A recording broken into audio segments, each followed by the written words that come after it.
নমস্কার ডাক্তারবাবু, আবার আমরা চলে এলাম। আমরা নিজেরাও এটাতে খুব সাফার করছি, যেটা হচ্ছে ডায়রিয়া। তা সেই ব্যাপারে যদি একটু আপনি আলোকপাত করেন। সত্যি এটা খুব সময়োপযোগী বিষয় আপনি জিজ্ঞেস করেছেন।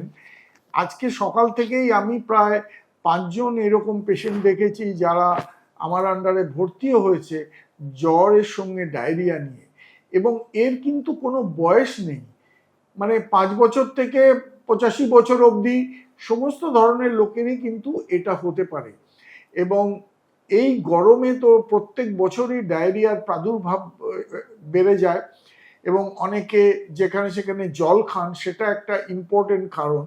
প্লাস অনেকে ধরুন ডিফারেন্ট জায়গায় গিয়ে ভালো মন্দ খান, সেক্ষেত্রেও অনেকে হজম টজমের গন্ডগোলের থেকে পরে ডায়রিয়া হয়ে যায়।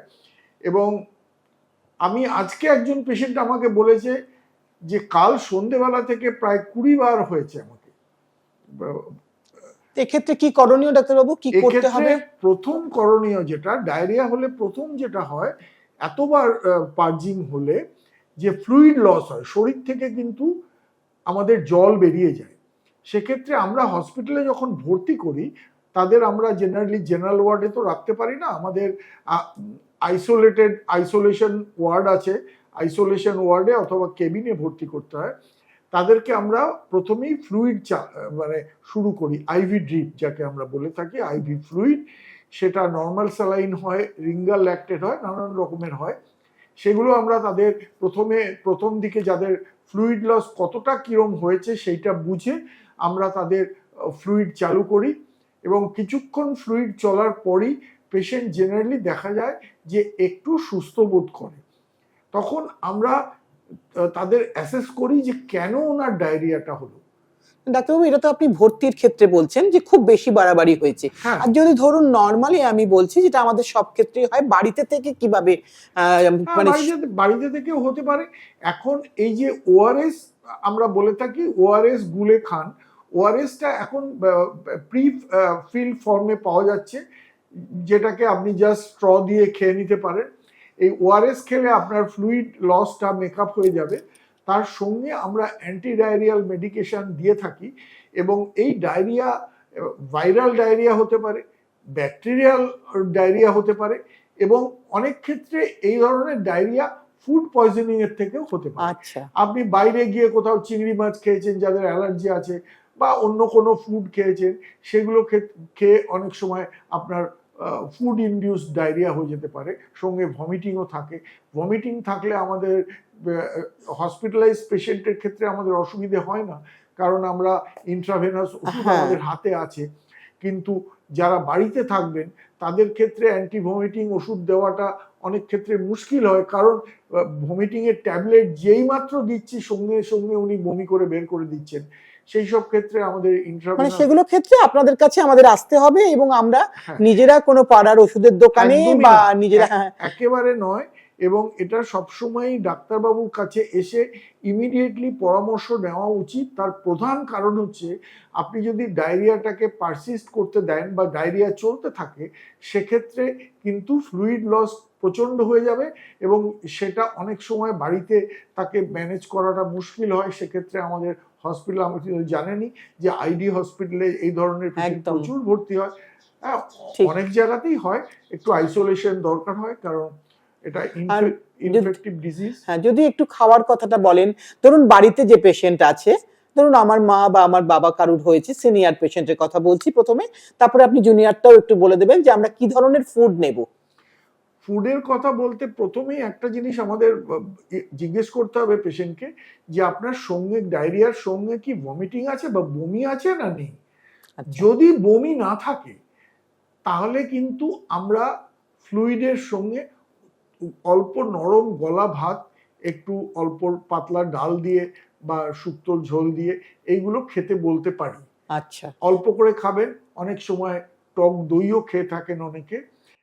হ্যাঁ, ডাক্তারবাবু দইয়ের কথা বললেন, তাতে আমার আরেকটা জিনিস মনে পড়ে গেল, যেটা আমরা প্রায়ই সকলের কাছে, মানে আশেপাশের সকলের কাছ থেকেই শুনি, যে জ্বর হয়েছে, ডায়রিয়া হয়েছে, কলা খেতে পারবে কি? কলা টলা খেতে, দই খেতে পারবে কি? দইটা খেতে পারবে, কিন্তু কলা এক্ষুনি আমরা অ্যাডভাইস করি না।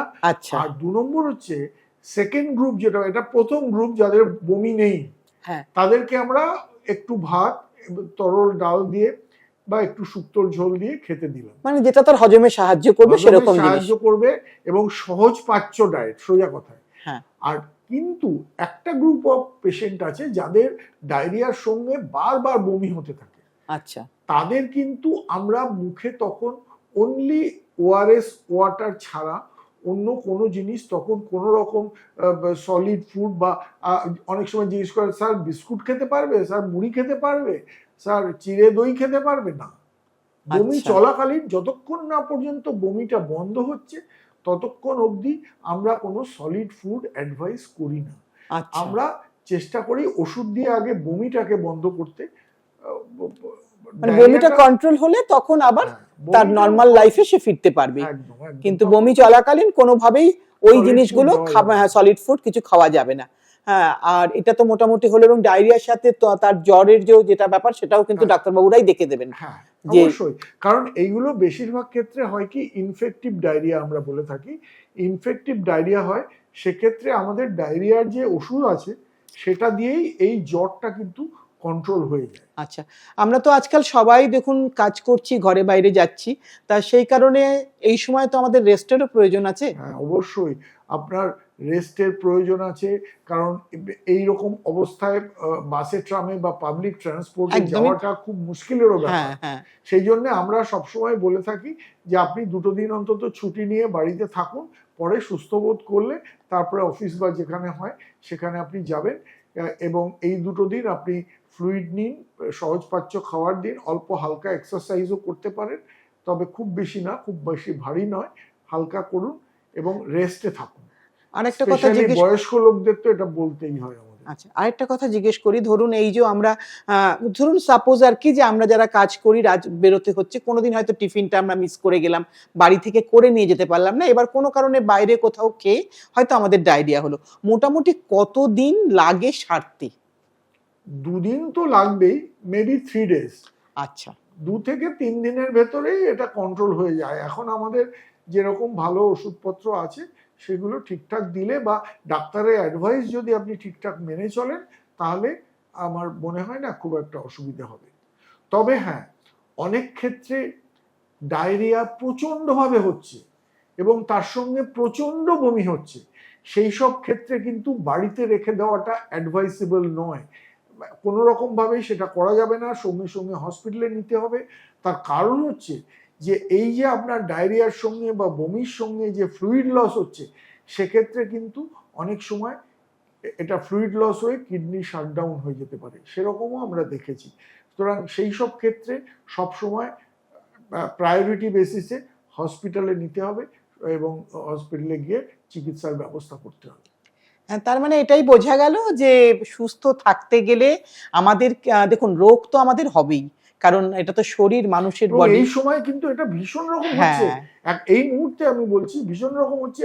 এবং পেপারেও মাঝে মাঝে দেখা যায় যে অমুকখানে জলের পাইপ ফেটে গেছিল, সেখান দিয়ে দূরে একটা একদম। বিস্তীর্ণ এলাকায় একটা ডায়রিয়াল ডিজিজ হয়েছে, এরকম কিন্তু আমরা প্রত্যেকবারই কম বেশি একবার দুবার শুনেই থাকি। একদম, তার মধ্যেই আমাদের সুস্থ থাকতে হবে, ভালো থাকতে হবে, কারণ ঘরে বাইরে ভালো না থাকলে তো আমরা কাজ করতে পারবো না, আমরা নিজেদেরকেও ভালো রাখতে পারবো না।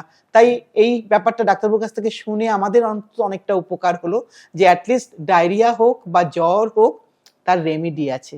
তার কাজেই কোনো কিছুকে অবহেলা না করে চট করে আপনার যদি কোনো প্রবলেম হয়, স্পেশালি বাচ্চাদের ক্ষেত্রে তো এটা হ্যাঁ। ভীষণ ইম্পর্টেন্ট। মানে আপনি ডায়রিয়া হয়ে যাচ্ছে, সেটা বাড়িতে একদম। রেখে বসে আছেন, তারা তারপরে বলছে না বেশি, তারা ভালো করে বলতেও পারে না, বলতে পারবে না। এক্সপ্রেসও করতে পারছে ঠিক না, তাই। কিন্তু হচ্ছে সে তো অফিস যাচ্ছে না, সো কাউকেই নেগলেক্ট করার ব্যাপার নেই, সকলকেই সমান প্রায়োরিটি দিয়ে অসুখটাকে সারাতে হবে, ডাক্তারবাবুদের কাছে যেতে হবে এবং ভালো থাকতে হবে। ঠিক।